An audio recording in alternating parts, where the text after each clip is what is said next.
は去年行った香港とマカオの親子旅の Vlog になります。バリ島に留学中だったので、今回はバリ島から香港に向かおうと思います。バリ島から香港までは直行便で約5時間。日本も東京からだと直行便で同じく5時間くらいで香港まで行くことができます。香港は大小260以上の島があって、面積は東京都の半分くらい、人口は700万人です。主に香港島とカオルン半島に観光地やオフィスなどが集中しているので、人口もそこに集中しています。一番大きな島のランタオ島に空港やディズニーランドがあります。日本から香港までは直線距離で約2900キロ離れています。今回私たちはバリ島にいるのですが、バリ島は日本から南西に位置していて、直線距離で約5500キロ離れています。位置関係はこんな感じになります。ちなみにバリ島から香港までは約3400キロです。早めに空港に着いたので、こちらのお店で朝ごはんを食べたいと思います。こちらのお店はプライオリティパスでセットメニューを食べることができます。同伴する人がいる場合にアラカルトでも注文できるので、とっても便利です。セットのメニューは4種類ぐらいから選べるんですけど、パンもついてるんで結構ボリュームがあります。セットのメニューとアラカルトで注文したものなどを3人でシェアすることができて、結構お腹いっぱいになりました。空港内は全体的に少しお高めの設定になっています。今回は直行便ではなくてシンガポール乗り継ぎで香港へ向かいます。飛行機はシンガポール航空です。バリ島からシンガポールまではだいたい3時間弱のフライトになります。ここで香港の基本情報をおさらいしておきます。正式名称は中華人民共和国香港特別行政区。約150年間イギリスの植民地だったんですが、1997年に中国に返還されました。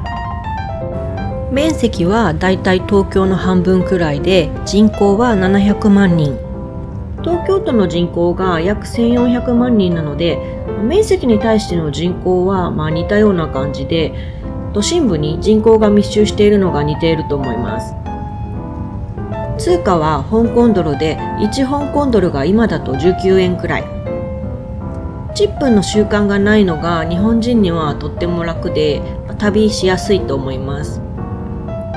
気候は亜熱帯性気候で、年中暖かめなんですけど、今回多分香港が一番寒い冬の時期に行ってしまったので、日本の冬とは比べ物にならないんですけど、バリ島から夏服しか持っていかなかったので、私たちには少し寒い状態で途中でちょっと服を買いました。日本との時差はマイナス1時間です。今回香港に行くにあたって、私は香港映画が大好きなので香港への憧れみたいのがあったんですけど、子供たちが香港のイメージが全然なかったので、予習としてジャッキー・チェンのポリスストーリーを見せてから行きました。香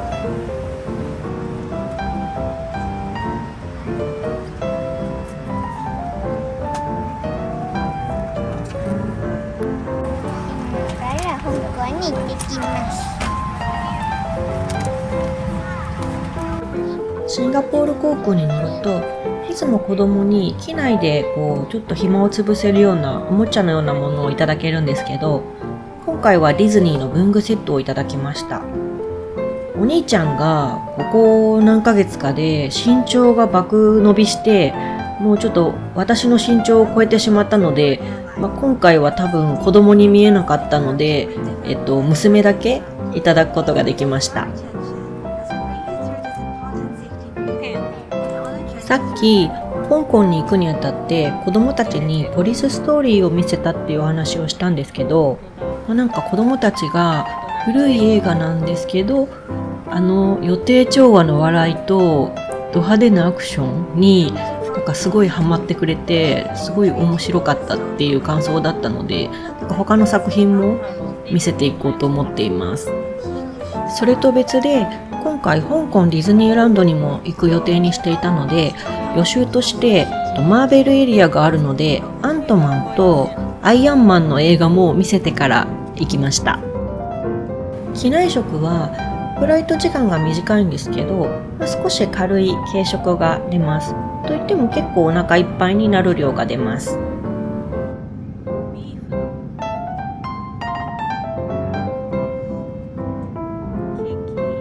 ビーフとチキン、今回はどちらも取ってみて、どちらも美味しかったです。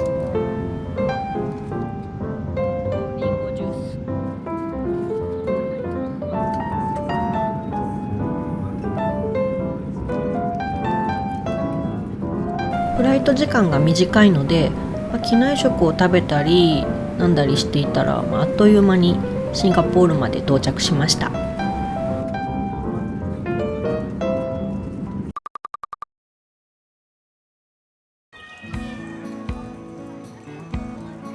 シンガポールのチャンギ国際空港に無事到着しました。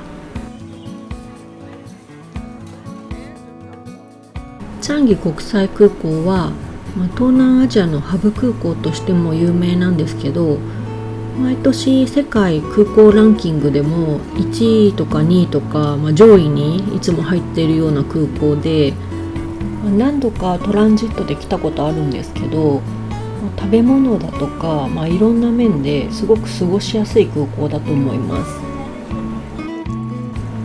ここも空港の中にあるスポットで、水の上に透明の床があって、水の上を歩いているような感覚になれるような緑がいっぱいの癒される場所になってます。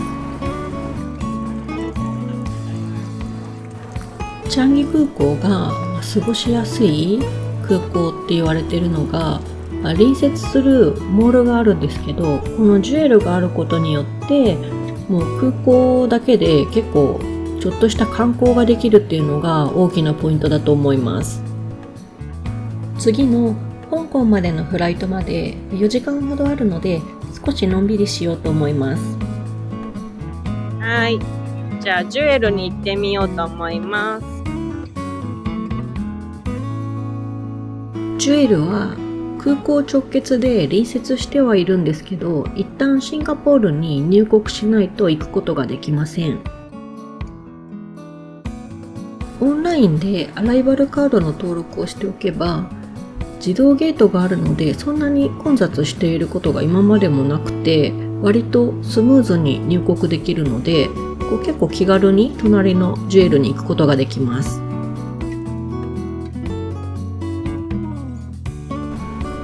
空港からジュエルまでは、降りたターミナルによって多少変わってくるんですけど、今回は景色を見ながら歩いて移動したいと思います。も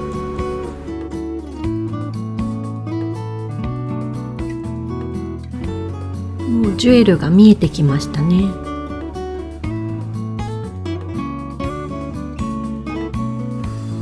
今回香港とマカオの旅行の Vlog っていうことでこの動画を作ってるんですけど、1日目がほとんど移動に撮られていて、ちょっとシンガポール旅行みたいになってる部分もあります。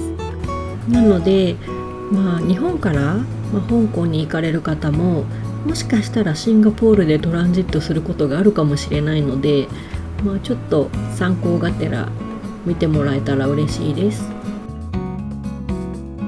10分ぐらい歩いてやっとジュエルの入り口に到着しました。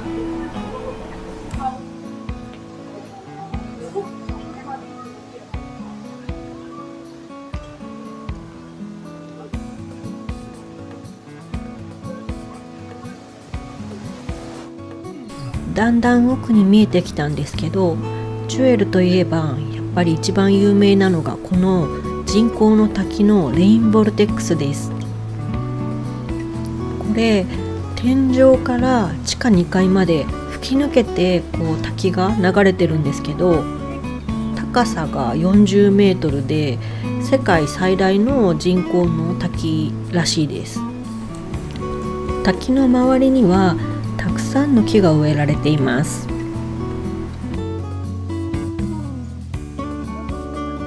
滝の横には空港のターミナル間を移動できる無料のスカイトレインが走っているので、これに乗れるとすごく景色がいいと思います。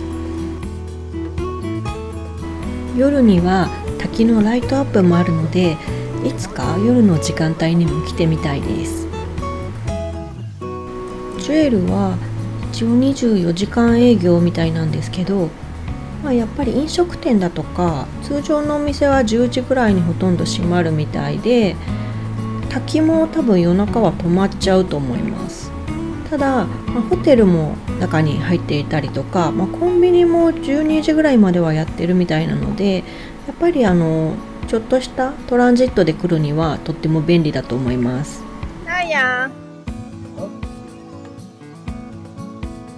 こはどこですか？今バリ島でミニマル生活をしているので、5泊6日分の洋服を詰めたら着ていく服がなくなって、娘は謎のマリオの T シャツを着ています。これはバリ島で買いました。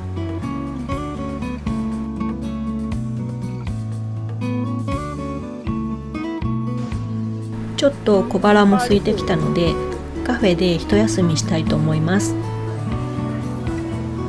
カフェを探してうろうろしたんですけど、子どもたちがベアブリックに引き寄せられたので、このお店に行くことになりました。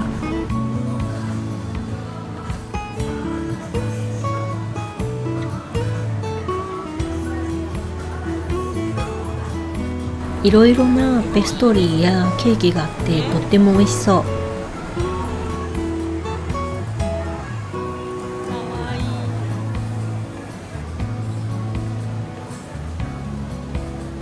カフェが滝に面しているので、滝の流れる音を聞きながらお茶できてすごくいい気分です。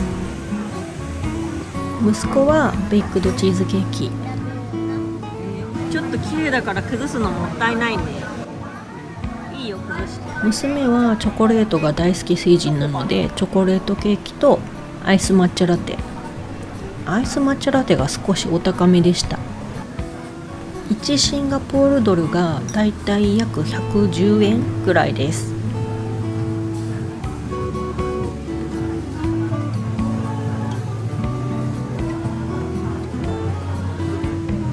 私はカフェラテを頼んだんですけど、ラテアートがめちゃめちゃ可愛くて、このラテ出してもらったらすっごいテンション上がりました。合計で5000円超えるぐらいになったので、ちょっと高いお茶でした。美味しかった？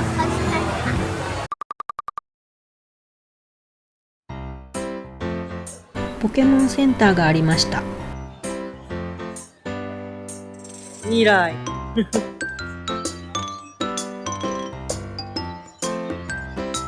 ごい。ポケモン？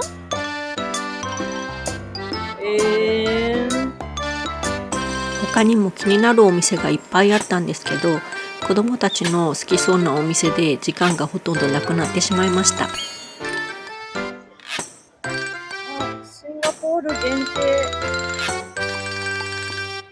シンガポール限定のピカチュウがありました。かわいい。シンガポール限定だって。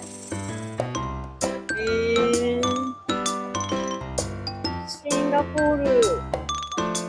ほらね。サンリオショップも見つけました。チャイニーズニューイヤーのデザインのサンリオ。かわいい。春節の時期だったので、チャイニーズニューイヤー限定のデザインのグッズが売っていて、とっても可愛かったです。バリ島の小学校に通ってみて気づいたんですけど、子どもたちの文房具とかがみんな結構サンリオを使ってくれていて、サンリオ大人気でしたね。娘の周りだとシナモロールとクロミちゃんが人気でした。見晴らしがいいのでジュエルの一番上の階へ上がってきました。空中に浮いてるみたいな歩道だとか、子供が好きそうなアクティビティがいくつかあったんですけど、2000円ぐらいとかお値段結構するものが多くって、時間がたっぷりあったら挑戦してみたいなとは思ったんですけど、今回は見送りました。いつかシンガポールもトランジットではなくてもっとゆっくり旅行してみたいですね。それではまた空港の方へ移動して、今度こそ香港へ向かいたいと思います。またシンガポール航空に乗ります。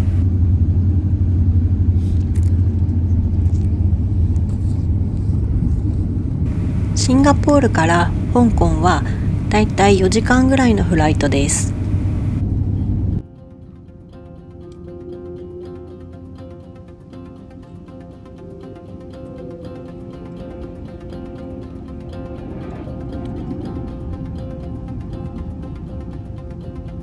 シンガポールを6時55分発の便で、香港へは10時45分に到着予定でした。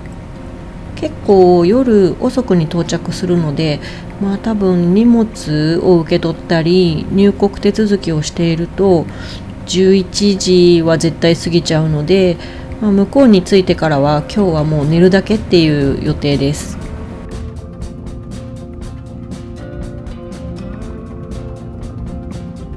離陸するときはワクワクする気持ちと、こんなに重い機体がこうやって飛び上がるのが未だに不思議に思えて、いろんな意味でドキドキする瞬間です。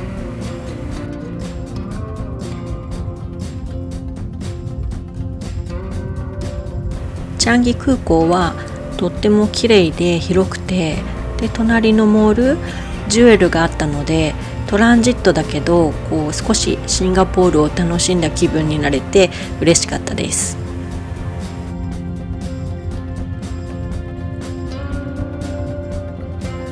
それではここからまた4時間ほど機内でのんびりと映画なんかを見て過ごしたいと思います。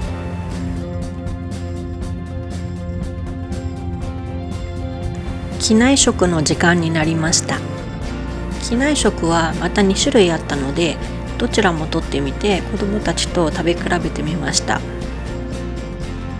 デザートにアイスが出るんですけど、後から持ってきてくれるんじゃなくて、食事と一緒にトレイの上に置いていかれるので、結構チョコのアイスバーが溶けないうちにご飯を食べなきゃっていう焦りがあって、子どもたちにも早く食べないと溶けちゃうよって言いながら食べてました。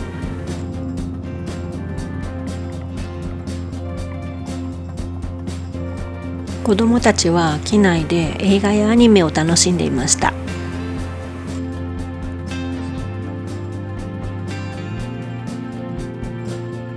パプリカだよね。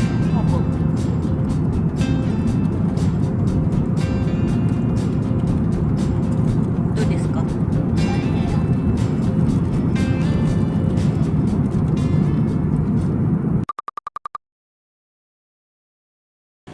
予定通り香港国際空港に到着しました。空港に到着してからバタバタしていたので、動画を撮るタイミングがなくて、いきなりバスに乗ってるんですけれども、実はこのバスは今日泊まるホテルの空港とホテルの間の無料のシャトルバスです。飛行機の到着が10時45分の予定だったので、入国手続きなんかしてたら12時近くなってしまうかなと思って、もう今日は空港の近くのホテルを取っていました。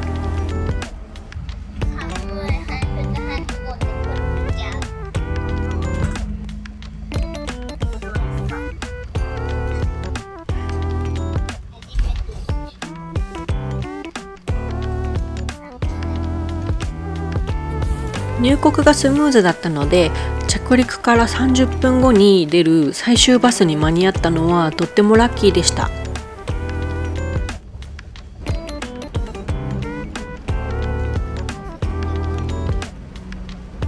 みんなで初めての香港にワクワクしながら景色を眺めていたら、あっという間にホテルに到着しました。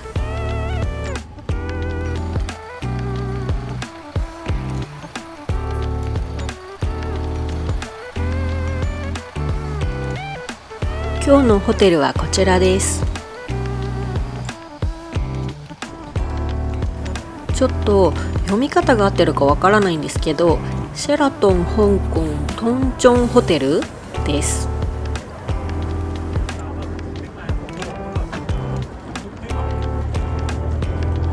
高層ビルが多いのが香港を感じます。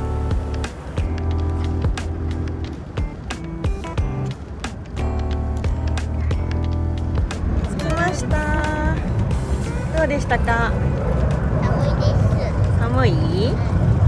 じゃあホテルに行きましょ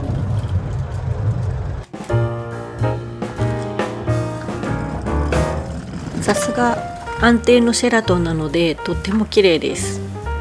今日は深夜の12時頃に到着して、本当に寝るだけのためだけに宿泊するので、ちょっともったいない感じがします。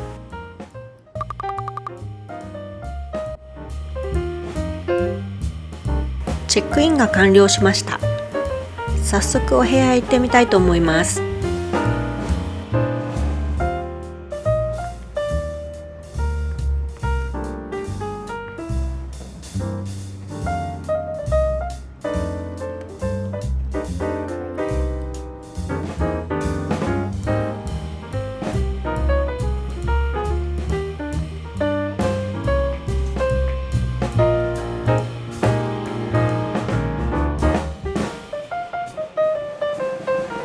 本日のお部屋は16階になります。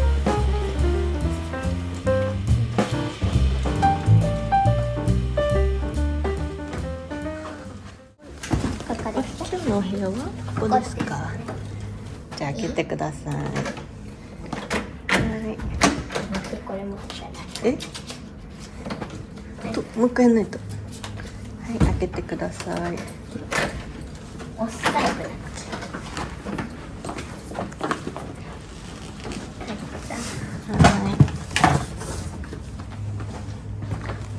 鍵をこ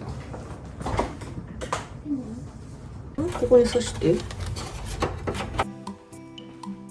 それではルームツアーしたいと思います。まず一番最初に目に入ったのが、窓の外が海の目の前でオーシャンビューでした。とっても綺麗な夜景が見えます。今日は寝るだけだったので何の指定もせずに予約したんですが、上層階のオーシャンビューのお部屋にアップグレードしていただけたようです。まだあるの？わかんない。おう、なぜだ？なんだ。はい、こんな感じのお部屋です。じゃあベッドに靴脱いでからにして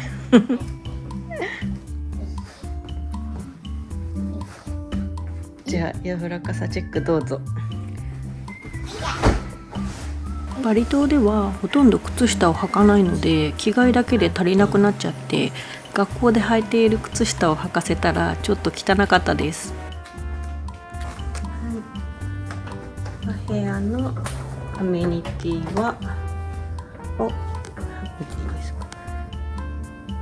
こんな感じでお菓子入ってました。紅茶は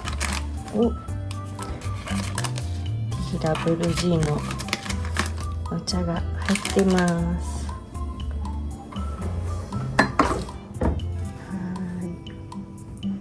この緑の箱は何なんだろうね。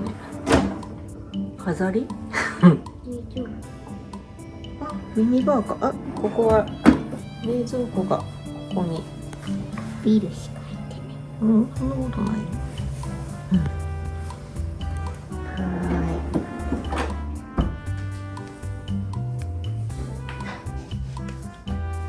インテリアが中華な感じで。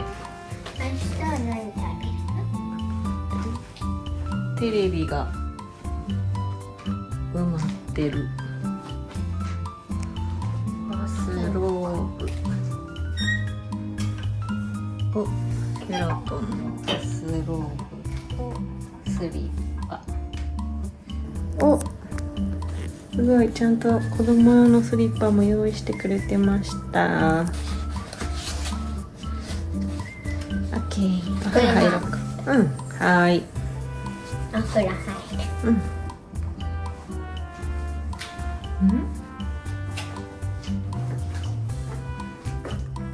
ここにも。これは何ですか。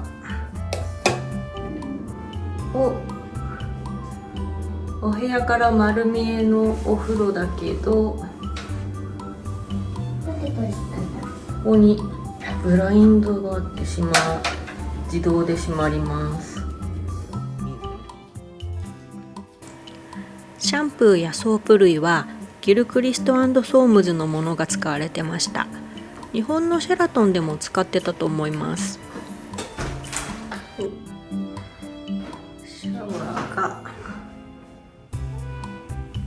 上とついていて、浴槽はないタイプ。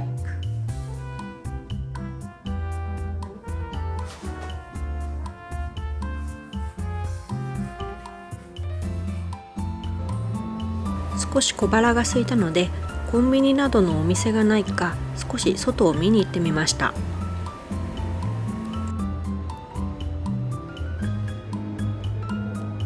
同じ漢字圏の国だとちょこちょこ漢字の意味がわかるものがあるのが嬉しいですね。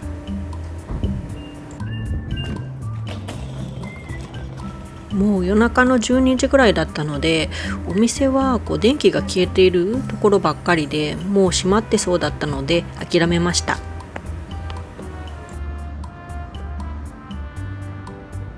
香港は治安が良さそうなんですが、ここは空港の近くで少し中心地から離れているのと、もう12時で人がいなかったので、少し見ただけでお部屋に戻りました。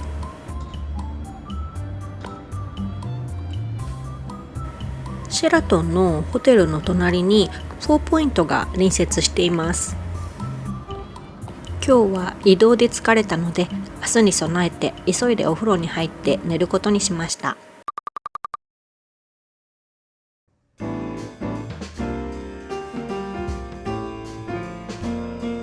おはようございます。香港2日目の朝です。今日はちょっと曇り空です。昨晩寝たのが遅かったので、今日はのんびりめに朝起きました。空港から10分ぐらいのところにあるホテルなので、飛行機がいっぱい見えます。そして目の前が海なので、行き交う船もいっぱい見えます。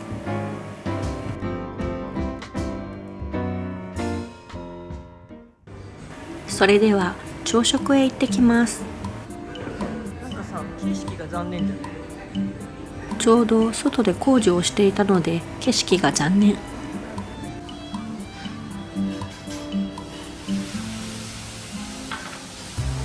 朝のんびりめに起きて遅めに朝食に来たからか、とっても空いていました。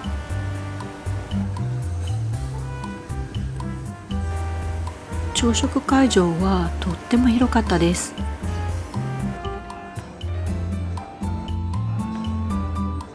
おかゆやヌードル、あと卵料理、オムレツなんかその場で作ってくれるライブキッチンがとっても多くて、温かいご飯が食べれるのが美味しかったです。すごいでっかいベーコンだ。取ってください。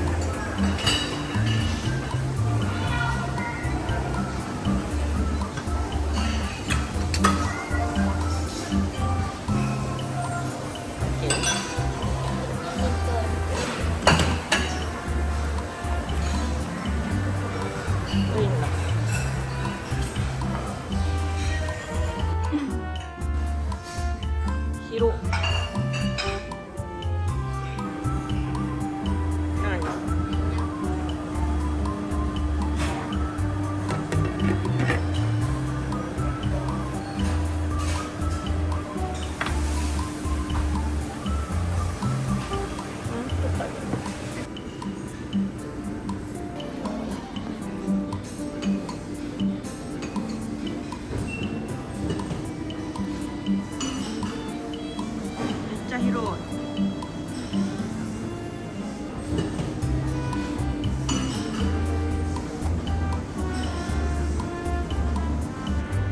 どうですか？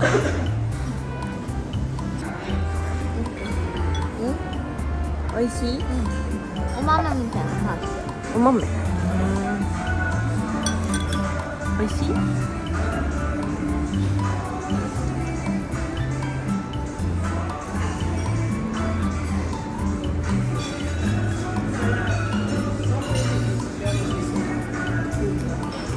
なんかさ、ヤクルトがさ、僕の手のひら。お、なんかヤクルト大きいね。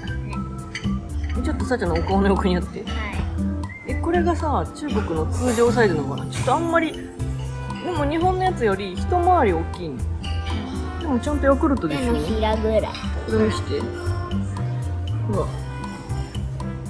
ね。ちょっと量が多い。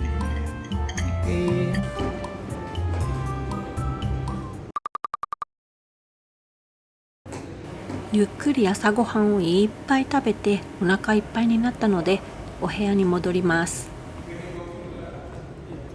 さあちゃん。はい。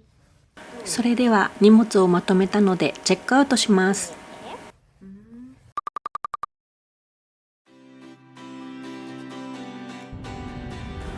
本日の予定はいろいろ詰め込まずにのんびり香港を観光する予定です。ひとまず今日の夜泊まるホテルにスーツケースを預けに行こうと思います。本日宿泊するホテルまでは車で15分ぐらいなのでタクシーで移動します。見えてきました。今日の泊まるホテルは香港ディズニーランドホテルです。実は3日目、明日ディズニーランドに行く予定にしてるんですが、私たち朝が弱いので全泊しようと思います。それではこの続きは2日目の動画にまとめるので、よかったらまた見てください。